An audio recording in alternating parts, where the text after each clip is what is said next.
ఉమ్మడి మెదక్ జిల్లాలో ప్రధాన వార్తలు ఈ విధంగా ఉన్నాయి. సంగారెడ్డి జిల్లా వార్తలు వచ్చేసరికి సంగారెడ్డి జిల్లా కంది జైలులో 39 రోజులుగా చేరి నేరానికి శిక్ష అనుభవించినటువంటి లగ్గచెర్లకు సంబంధించిన బాధిత గిరిజన రైతులు 17 మంది ఈరోజు బెయిల్పై విడుదలయ్యారు. నాంపల్లి కోర్టు వాళ్లకు బెయిల్ ఇచ్చిన నేపథ్యంలో ఈరోజు వాళ్లను విడుదల చేశారు. వారికి బయటకు వచ్చినటువంటి వాళ్ళందరికీ కూడా బీఆర్ఎస్ పార్టీ నాయకులు, బంజారా సేవాలాల నాయకులు, యువత సంబంధించిన నాయకులు వాళ్ళంతా వచ్చి పెద్ద ఎత్తున వాళ్ళ ఘనస్వాగతం పలికి వాళ్ళకు వీర తిలకాలు దిద్దారు. ముఖ్యంగా వాళ్ళ మెడలో దండలు వేసి స్వాగతం పలికారు. ఈ సందర్భంగా అక్కడ వాళ్ళు మాట్లాడుతూ ఎట్టి పరిస్థితుల్లో తాము రేవంత్ రెడ్డి ప్రభుత్వానికి భూములు ఇచ్చేది లేదని, కేవలం తాము భూములు ఇవ్వడం లేదనే కక్షతో తమ మీద అక్రమ కేసులు నమోదు చేసి 39 రోజుల పాటు జైల్లో పెట్టారని చెప్పి ఆరోపించారు. తాము ఆ సంఘటన సందర్భంగా అక్కడ లేకపోయినప్పటికీ కూడా తమపై కేసులు నమోదు చేశారని పలువురు రైతులు ఆరోపించారు. ఎట్టి పరిస్థితుల్లో కూడా తమ భూములు ఇతర వాటికి కూడా ఇచ్చేది లేదని చెప్పి తేల్చి చెప్పారు. ఇక సంగారెడ్డిలో ఈరోజు బీఆర్ఎస్ పార్టీ నాయకుడు రావుల శ్రీధర్ రెడ్డి ప్రెస్ మీట్ ఏర్పాటు చేశారు. కేటీఆర్ మీద జరిగినటువంటి అక్రమ కేసుపై ఆయన తీవ్రస్థాయిలో స్పందించి రాష్ట్ర ప్రభుత్వాన్ని దుయ్యబట్టారు. ఇక మెదక్లో మాజీ MLA Padma Devender Reddy press meet ఏర్పాటు చేసి కేటీఆర్పై నమోదు చేసినటువంటి అక్రమ కేసుని తీవ్రస్థాయిలో ఖండించారు. ఇది రేవంత్ రెడ్డి ప్రభుత్వం అప్రజాస్వామిక చర్యకు నిదర్శనమని ఆమె చెప్పారు. ఇక సిద్దిపేట జిల్లా వార్తలు వచ్చేసరికి సిద్దిపేట జిల్లాలో ఈరోజు ఆశా వర్కర్లకు సంబంధించిన బస్సు జాత ఇక్కడికి చేరుకున్నది. నిర్మల్ నుంచి ఇక్కడికి చేరుకున్నటువంటి బస్సు జాతకు సిఐటియు నాయకులు స్వాగతం పలికారు. వాళ్ళ ప్రధాన డిమాండ్ 18,000 రూపాయల వేతనం ఇవ్వాలని చెప్పి చేస్తున్న డిమాండ్కు అనుగుణంగా వాళ్ళు హైదరాబాద్ వరకు బస్సు జాతర నిర్వహిస్తూ ఉన్నారు. ఆ డిమాండ్లో భాగంగా హైదరాబాద్లో పెద్ద ఎత్తున బహిరంగ సభ నిర్వహించబోతూ ఉన్నారు. ఈ నేపథ్యంలో సిద్దిపేటలో జరిగినటువంటి కార్యక్రమానికి పెద్ద ఎత్తున స్పందన కనిపించింది. ఇక రామాయంపేట మండలం నిజాంపేట సమీపంలో దుర్గా అనే రైస్ మిల్స్లో దాదాపు 480 కిలోల అక్రమ బియ్యాన్ని స్వాధీనం చేసుకున్నారు విజిలెన్స్ అధికారులు. అక్కడ అక్రమంగా నిల్వ ఉంచి రేషన్ బియ్యాన్ని అమ్మడానికి ప్రయత్నించే నేపథ్యంలో ఆ బియ్యాన్ని స్వాధీనం చేసుకున్నారు. బీఆర్ఎస్ పార్టీ నాయకుడు పాల సాయిరాం ఆధ్వర్యంలో సిద్దిపేటలో ప్రెస్ మీట్ నిర్వహించి కేటీఆర్పై చేసినటువంటి అక్రమ కేసును తీవ్రస్థాయిలో ఖండించారు.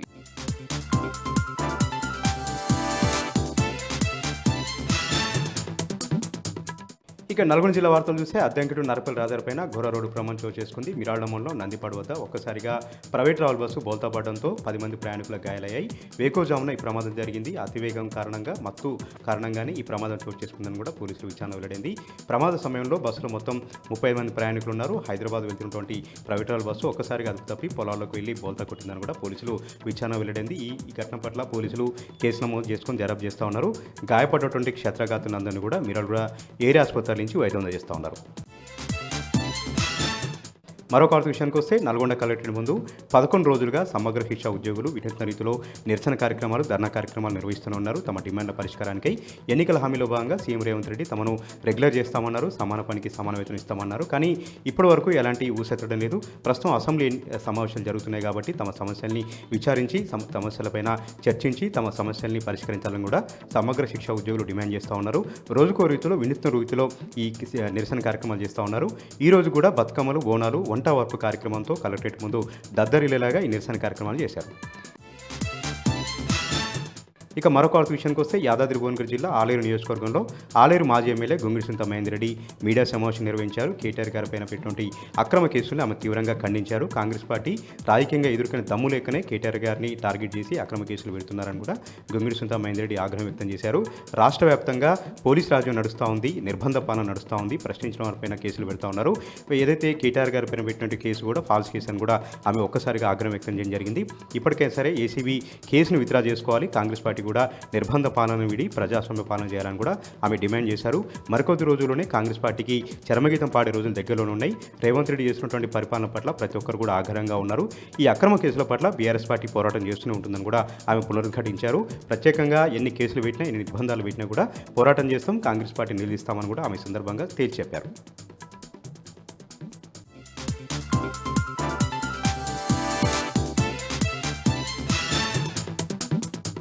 ఇక నాగర్ కర్నూలు జిల్లా ప్రధాన వార్తలు చూసినట్టయితే సర్వశిక్ష అభియాన్ ఉద్యోగులు 11 రోజులుగా నిరవధిక సమ్మె చేస్తుండడంతో అటు కస్తూర్బా పాఠశాలతో పాటు విద్యార్థులు విద్య అందక అనేక ఇబ్బందులు పడుతున్నప్పటికీ కూడా ప్రభుత్వం ఎలాంటి స్పందన లేకపోవడం దురదృష్టకరం అని చెప్పేసి అటు ఉద్యోగులతో పాటు ఇటు విద్యార్థుల తల్లిదండ్రులు కూడా ఆవేదన చెందుతున్నటువంటి పరిస్థితి కనిపిస్తూ ఉంది. 11 రోజులుగా వినూతన రీతిలో నాగర్ కర్నూలు జిల్లా కేంద్రంలో వాళ్ళు నిరసనలు వ్యక్తం చేస్తూ ఉన్నారు. నిన్న బోనాలు డప్పు చప్పుళ్లతో కూడా నిరసన వ్యక్తం చేశారు. ఈ రోజు కూడా నిరసన కంటిన్యూ అవుతా ఉంది. ఇప్పటికైనా ప్రభుత్వం స్పందించి సీఎం రేవంత్ రెడ్డి ఇచ్చినటువంటి హామీలను వెంటనే నెరవేర్చాలని, లేని పక్షంలో పెద్ద ఎత్తున ఆందోళనకు నిరవధిక సమ్మె ఉధృతం చేస్తామని చెప్పేసి కూడా వాళ్ళు ప్రభుత్వాన్ని హెచ్చరించినటువంటి పరిస్థితి కనిపించింది. మరొక వార్త చూసినట్టయితే ప్రభుత్వం ఇచ్చిన మాట ప్రకారం 2 లక్షల రుణమాఫీ చేశామని చెప్పడం విడ్డూరంగా ఉందని చెప్పేసి కల్వకుర్తి రుణమాఫీ కాని రైతులు ఆవేదన వ్యక్తం చేసినటువంటి పరిస్థితి కనిపించింది. రుణమాఫీ కాని రైతులు కల్వకుర్తి మార్కెట్ యార్డులో సన్నాహక సమావేశం ఏర్పాటు చేసి అనంతరం మీడియా సమావేశం ఏర్పాటు చేశారు. రాబోయే రోజుల్లో కల్వకుర్తి నియోజకవర్గంలో రుణమాఫీ కాని రైతులందరినీ డాటా సేకరించి ప్రభుత్వంపై కార్యాచరణ ప్రకటిస్తామని, ఇప్పటికైనా ప్రభుత్వం స్పందించి ఎవరికైతే రుణమాఫీ కావాల్సిందో వాళ్లకు అనేక కొర్రీలు పెడుతున్నారని, ఎలాంటి కొర్రీలు లేకుండా అందరికీ రుణమాఫీ చేయాలని, లేని పక్షంలో సెక్రటరియేట్ను కూడా ముట్టడించడానికి వెనకాడమని చెప్పేసి కూడా వాళ్ళు తేల్చి చెప్పినటువంటి పరిస్థితి కల్వకుర్తిలో కనిపించింది. మరొక వార్త చూసినట్టయితే కోడేరు మండలం బావాయిపల్లిలో కేఎల్ఐ కాల్వ ద్వారా పైపులు వేసుకొని ఒక 50 ఎకరాలకు పైచీలకు పంటలు పండించుకున్నటువంటి రైతులకు, ఆ రైతులపైన రాజకీయ కక్షలు కట్టి ఒక శంకర్ అనే వ్యక్తి ఆ పైపులను ధ్వంసం చేస్తుండడంతో వాళ్లకు ఆ పంట పొలాలు పారడం లేదని చెప్పేసి అతని పైన కేసు కూడా పోలీసులు ఫిర్యాదు చేశామని చెప్పేసి, అయినప్పటికీ కూడా ఇలా ధ్వంసం జరుగుతూనే ఉందని చెప్పేసి పంట పొలాలు ఎండిపోతున్నాయని చెప్పేసి ఇప్పటికైనా అతని పైన చర్యలు తీసుకొని మా పంటలు ఎండిపోకుండా చూడాలని చెప్పేసి కూడా రైతులు ప్రభుత్వాన్ని డిమాండ్ చేసినటువంటి పరిస్థితి కనిపించింది. మరొక వార్త చూసినట్టయితే వైద్య ఆరోగ్య శాఖలో పనిచేస్తున్నటువంటి సెకండ్ ఏఎన్ఎంలు నిన్నటి నుంచి కూడా 48 గంటల పాటు నిరవధిక సమ్మెకు దిగినటువంటి పరిస్థితి నాగర్ కర్నూలు జిల్లా కలెక్టరేట్ ముందు కనిపించింది. 18 సంవత్సరాలుగా విధులు నిర్వహిస్తున్నప్పటికీ మమ్మల్ని రెగ్యులరైజ్ చేయకపోవడంతో పాటు సమాన పనికి సమాన వేతనం ఇవ్వడం లేదని చెప్పేసి ఇప్పుడు 9 తారీఖున పరీక్ష రాస్తేనే ఉద్యోగం అన్నట్టుగా కండిషన్లు పెట్టడం దురదృష్టకరం అని చెప్పేసి, ఇప్పటికైనా ఆ కండిషన్ను తొలగించి మా పిల్లలే ఇప్పుడు పరీక్షలు రాస్తున్నారని చెప్పేసి కూడా వాళ్ళు ఆవేదన వ్యక్తం చేశారు. సమ్మెకు సంఘీభావంగా సిఐటియుతో పాటు పలు సంఘాల నాయకులు కూడా మద్దతు పలికినటువంటి పరిస్థితి కనిపించింది. మరొక వార్త చూసినట్టయితే శాంతి భద్రతల పరిరక్షణలో భాగంగానే కార్డన్ సెర్చ్ నిర్వహిస్తున్నట్లు పోలీసులు తెలిపారు. నాగర్ కర్నూలు జిల్లా కేంద్రంలోని రామ్నగర్ కాలనీలో కార్డన్ సెర్చ్ నిర్వహించిన పోలీసులు ఎలాంటి అనుమతి పత్రాలు లేనటువంటి 35 ద్విచక్ర వాహనాలతో పాటు 3 ఆటోలను కూడా సీజ్ చేశారు. ఈ కార్డన్ సెర్చ్లో డిఎస్పీతో పాటు సిఐలు, ఎస్ఐలు, పోలీస్ సిబ్బంది పాల్గొన్నారు.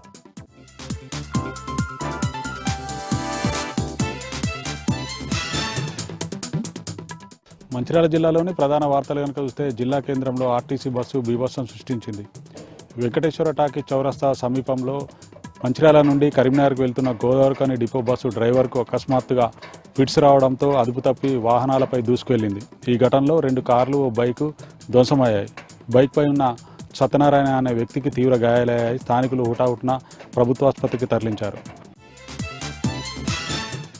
మంచిర్యాల జిల్లాలోని మిగతా వార్తలు కనుక చూస్తే జిల్లా కేంద్రంలోని చోళ ఫైనాన్స్లో గృహ రుణాల పేరిట 5 కోట్ల రూపాయల కుంభకోణం చోటు చేసుకుంది.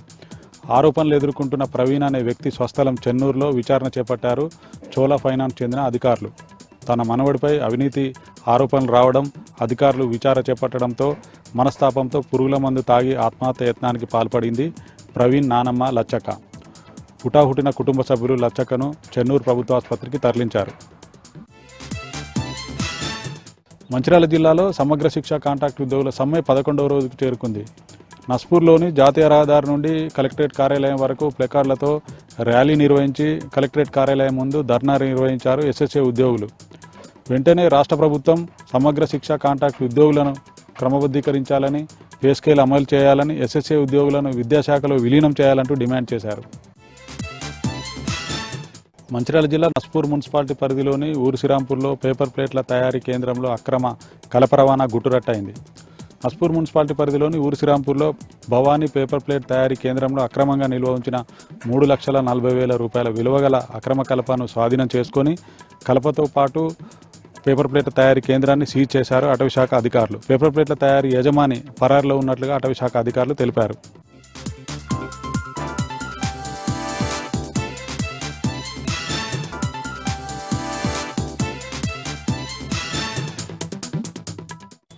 ఇవాళ ఉమ్మడి ఖమ్మం జిల్లా వార్తలు. మాజీ మంత్రి కేటీఆర్పై పెట్టిన అక్రమ కేసులను విత్డ్రా చేసుకోవాలని డిమాండ్ చేస్తూ బీఆర్ఎస్ పార్టీ జిల్లా నాయకత్వం అంతా ముక్తఖండంతో ఖండించింది. కేటీఆర్ చేసినటువంటి అవినీతి ఏంటి, ప్రభుత్వానికి దమ్ముంటే అసెంబ్లీలో చర్చ పెట్టాలని బీఆర్ఎస్ ఖమ్మం జిల్లా నాయకత్వంతో డిమాండ్ చేసింది. ప్రభుత్వం డైవర్షన్ పాలిటిక్స్లో భాగంగా అక్రమ కేసులు బనాయిస్తుందని, ఈ కేసుల విషయంలో ఎంతకైనా పోరాడతామని బీఆర్ఎస్ పార్టీ నాయకులు డిమాండ్ చేశారు. మాజీ ఎమ్మెల్యేలు సండ్ర వెంకటవీరయ్య, కొండబాల కోటేశ్వరరావు, బానోత్ చంద్రావత్తో పాటు జిల్లా పరిషత్ మాజీ చైర్మన్ నింగాల కమలరాజు కాంగ్రెస్ ప్రభుత్వ తీరును తీవ్రంగా ఖండించారు. కేటీఆర్ చేసినటువంటి తప్పేంటి, తెలంగాణ బ్రాండ్ను విశ్వవ్యాప్తం చేసినందుకు ఈ ఫార్ములా రేసింగ్లో తప్పు జరిగిందని చెప్పి అబద్ధపు ఆరోపణలు ప్రచారాలతో కేసులను పెట్టారని, అక్రమ కేసులు బనాయించి ప్రజల యొక్క మూడ్ని డైవర్ట్ చేస్తున్నారని బీఆర్ఎస్ పార్టీ నాయకులు మండిపడ్డారు. అన్ని వర్గాల దగ్గర కాంగ్రెస్ ప్రభుత్వం వ్యతిరేకత ఎదుర్కొంటుందని, ప్రజల ఉన్నటువంటి వ్యతిరేకతను దృష్టి మరల్చేందుకే కేటీఆర్ మీద కేసు పెట్టారని చెప్పి బీఆర్ఎస్ పార్టీ నాయకులు ఖమ్మం జిల్లాకు సంబంధించిన వారు ఆరోపించారు. ఇక ఎర్రుపాలెం మండలం నరసింహాపురం గ్రామంలో క్షుద్ర పూజల కలకలం రేపుతున్నాయి. గ్రామానికి చెందినటువంటి ఐలూరి వెంకటప్పారెడ్డికి సంబంధించినటువంటి పంట పొలం దగ్గర క్షుద్ర పూజలు చేసినట్టుగా ఆనవాళ్ళు ఉన్నాయి. ఒక పిండితోని బొమ్మ గీయటం, అక్కడ నిమ్మకాయలు కోసివేయడంతో పాటు పసుపు, కుంకుమ, ఇతర ఎముకలు వేసి క్షుద్ర పూజలు చేసినట్టుగా ఆనవాళ్ళు ఉన్నాయి. ఉదయాన్నే పొలానికి వెళ్ళి చూసినటువంటి రైతు ఒక్కసారిగా భయభ్రాంతులకు గురయ్యారు. ఎవరో క్షుద్ర పూజలు చేశారని తను ఆందోళన వ్యక్తం చేశారు. ఆయన పామాయిల్ తోటతో పాటు తనకు సంబంధించినటువంటి పంట పొలం దగ్గర, టమాటా తోట దగ్గర కూడా ఈ క్షుద్ర పూజల తాలూకా ఆనవాళ్ళు ఉండటంతో ఆ గ్రామం అంతా కూడా హడలిపోతున్నారు. ఎవరో గుర్తులేని వ్యక్తులు చేశారు, వారిని కఠినంగా శిక్షించాలని కూడా ఆ గ్రామ ప్రజలు డిమాండ్ చేస్తూ ఉన్నారు. గత 15 రోజులుగా విద్యా వ్యవస్థ స్తంభించిపోవడంతో పాల్వంచలో కస్తూర్బా గాంధీ పాఠశాలకు సంబంధించినటువంటి విద్యార్థులు నిరసన బాట పట్టారు. టీచర్లంతా కూడా సమ్మెలో ఉండడం చేత తమ పాఠశాలలో తరగతులు జరుగుతలేవు, స్టడీ అవర్స్ లేవని చెప్పి నిరసన వ్యక్తం చేశారు. తక్షణం టీచర్లందరూ కూడా విధుల్లో చేరేలాగా ప్రభుత్వం చర్యలు తీసుకోవాలని, వారి యొక్క న్యాయమైన డిమాండ్లను పరిష్కరించి విద్యా వ్యవస్థను చక్కదిద్దాలని విద్యార్థులు డిమాండ్ చేశారు. వారికి ఏఎస్ఎఫ్ విద్యార్థి సంఘ నాయకులు సంఘీభావం ప్రకటించారు. గత 15 రోజులుగా సమగ్ర శిక్షా అభియాన్ ఉద్యోగులంతా సమ్మె పట్టడంతో కస్తూర్బా గాంధీ పాఠశాలలలో విద్యా వ్యవస్థ పూర్తిగా స్తంభించిపోయింది. దీంతోనే పాఠాలు జరగక విద్యార్థులు తీవ్ర ఇబ్బందులు పడుతున్నారు.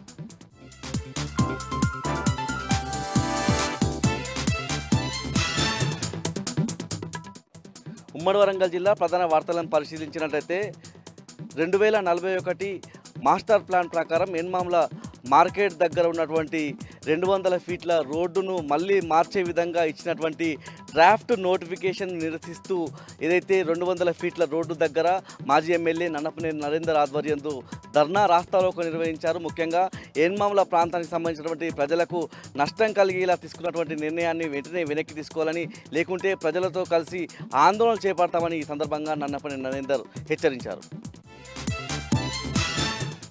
హన్మకొండ జిల్లా నుంచి మరో ప్రధాన వార్త చూసినట్లయితే బీఆర్ఎస్ వర్కింగ్ ప్రెసిడెంట్ కేటీఆర్పై నమోదు చేసినటువంటి అక్రమ కేసును నిరసిస్తూ కాకతీయ యూనివర్సిటీ దగ్గర బీఆర్ఎస్ నేతలు ఆందోళన నిరసన వ్యక్తం చేసిన పరిస్థితి కనిపిస్తూ ఉంది. ముఖ్యంగా బీఆర్ఎస్ వర్కింగ్ ప్రెసిడెంట్ కేటీఆర్పై కాంగ్రెస్ ప్రభుత్వం కక్షపూరిత ధోరణితో వ్యవహరిస్తూ అక్రమ కేసులు నమోదు చేస్తుందని చెప్పి వాళ్ళు చెప్పిన పరిస్థితి కనిపిస్తూ ఉంది. వెంటనే కేటీఆర్పై నమోదు చేసినటువంటి కేసులను ఉపసంహరించుకోవాలని సందర్భంగా విద్యార్థి నాయకులు డిమాండ్ చేశారు.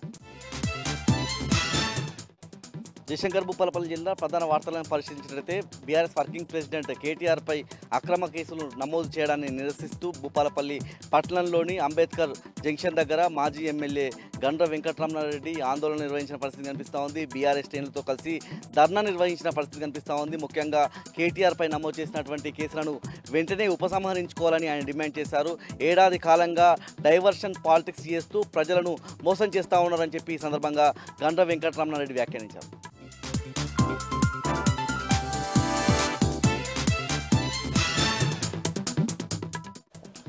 జగిత్యాల జిల్లా నుంచి ఇవాళ ప్రధాన వార్తలు ఒకసారి పరిశీలిస్తే కేటీఆర్ను అలాగే బీఆర్ఎస్ పార్టీని ఎదుర్కోలేక కాంగ్రెస్ పార్టీ రేవంత్ రెడ్డి సర్కారు అనేక కేసులు పెడుతూ అక్రమంగా కేసులు పెట్టేటువంటి ప్రయత్నం చేస్తుందని ఈ సందర్భంగా జగిత్యాల జిల్లా బీఆర్ఎస్ అధ్యక్షుడు కల్వకుంట్ల విద్యాసాగర్ రావు అలాగే జిల్లా మాజీ జడ్పీ చైర్పర్సన్ వసంత్ అన్నారు.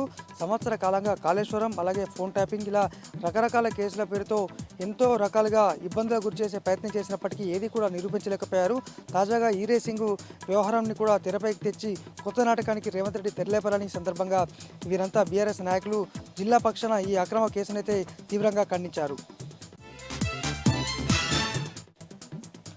మరొక వార్త, జగిత్యాల జిల్లా మెట్పల్లి పెద్దాపూర్ గురుకుల పాఠశాల ఖాళీ అయింది. వరుస ఘటనలతో నిన్న ఇద్దరు విద్యార్థులకు ఒక్కరోజు వ్యవధిలో పాము కాట్లు వేయడంతో వారంతా ఆసుపత్రిలో ట్రీట్మెంట్ అవుతున్న విషయం తెలిసిందే. ఈ క్రమంలో ఆందోళన చెందిన తల్లిదండ్రులు వారి పిల్లల్ని ఇంటికి తీసుకొని వెళ్లారు. దీంతో పాఠశాల మరొకసారి ఖాళీ అయింది. గత ఆగస్టు నెలలో కూడా ఇద్దరు విద్యార్థులు మృతి చెందడంతో అప్పుడు కూడా 2 నెలల పాటు పాఠశాలలో ఏ ఒక్క విద్యార్థి కూడా లేరు. తాజాగా మొన్న ఇద్దరికి పాము కాటేయడంతో ఇద్దరు విద్యార్థులు ప్రస్తుతం ట్రీట్మెంట్ అవుతున్నారు. వారి ఆరోగ్య పరిస్థితి నిలకడ ఉన్నప్పటికీ కూడా ఆందోళన చెందిన పేరెంట్స్ పూర్తి స్థాయిలో సౌకర్యాలు కల్పించిన తర్వాతే తాము వస్తామంటూ పిల్లల్ని తీసుకుని వెళ్ళినటువంటి పరిస్థితి. మరో వార్త, సర్వశిక్ష అభియాన్ అలాగే ఇటు ఏఎన్ఎంల దీక్ష కొనసాగుతోంది. 11వ రోజుకు సర్వశిక్ష అభియాన్ ఉద్యోగుల నిరసన దీక్ష కొనసాగుతుంది. వారంతా కూడా తహసీల్ చౌరస్తా వద్ద ఇవాళ అర్ధనగ్న ప్రదర్శన నిర్వహించి ఖచ్చితంగా రేవంత్ సర్కార్ తమకు ఇచ్చిన హామీలు డిమాండ్లను నెరవేర్చాలని సందర్భంగా వాళ్ళంతా కూడా డిమాండ్ చేసినటువంటి పరిస్థితి. మరోవైపు కాంట్రాక్ట్ ఏఎన్ఎంలు కూడా తమను రెగ్యులరైజ్ చేయాలి, అలాగే ఎటువంటి రాత పరీక్ష లేకుండా ఇచ్చిన హామీ ప్రకారం తమని రెగ్యులరైజ్ చేయాలని సందర్భంగా 24-48 గంటల పాటు నిరవధిక దీక్షకు దిగారు. వారు నిన్న రాత్రి కలెక్టరేట్ వద్దే అక్కడే నిద్రించి వారి నిరసన అయితే వ్యక్తం చేశారు. మొత్తంగా 2 రోజుల పాటు వారి దీక్ష కూడా కొనసాగుతోంది.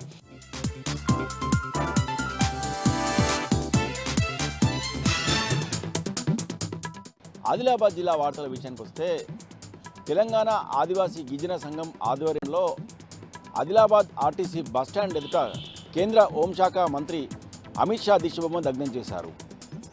పార్లమెంట్లో అంబేద్కర్పై అనుచిత వ్యాఖ్యలు చేసిన కేంద్ర హోంమంత్రి అమిత్ షాపై SC/ST కేసు నమోదు చేయాలని, అలాగే వెంటనే అరెస్టు చేయాలని సందర్భంగా ఆదివాసీ గిరిజన సంఘం నేతలు డిమాండ్ చేశారు. లేని పక్షంలో తమ ఆందోళనను మరింత ఉధృతం చేస్తామని తెలంగాణ ఆదివాసీ గిరిజన సంఘం నేతలు డిమాండ్ చేశారు.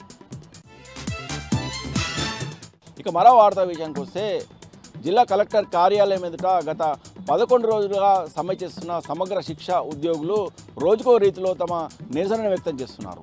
ఈరోజు రోడ్డుపై వంట వార్పు కార్యక్రమం చేపట్టి తమ నిరసన వ్యక్తం చేశారు. ఇప్పటికైనా ప్రభుత్వం వెంటనే స్పందించి తమ సమస్యలను పరిష్కరించడంతో పాటు తమను రెగ్యులర్ చేయాలని, తమ వేతనాలను పెంచాలని సమగ్ర శిక్ష ఉద్యోగులు డిమాండ్ చేశారు. ఇక మరో వార్తా విషయానికి వస్తే, 48 గంటల పాటు నిరవధిక సమ్మె బాట చేపట్టిన 2 ఏఎన్ఎంలు ఈరోజు కలెక్టర్ కార్యాలయం ఎదుట పరీక్షలకు సంబంధించిన హాల్ టికెట్లను తగలబెట్టి తమ నిరసన వ్యక్తం చేశారు. పరీక్షా విధానంతో కాకుండా నేరుగా తమను రెగ్యులర్ చేయాలని 2 ఏఎన్ఎంలు 2 రోజుల పాటు సమ్మె బాట చేపట్టారు. ఈ సందర్భంగా పరీక్షా విధానాన్ని వ్యతిరేకిస్తూ హాల్ టికెట్లను దగ్ధం చేశారు. ఈ సందర్భంగా పోలీసులు అడ్డుకోవడంతో ఏఎన్ఎంలు పోలీసులతో వాగ్వివాదం దిగారు.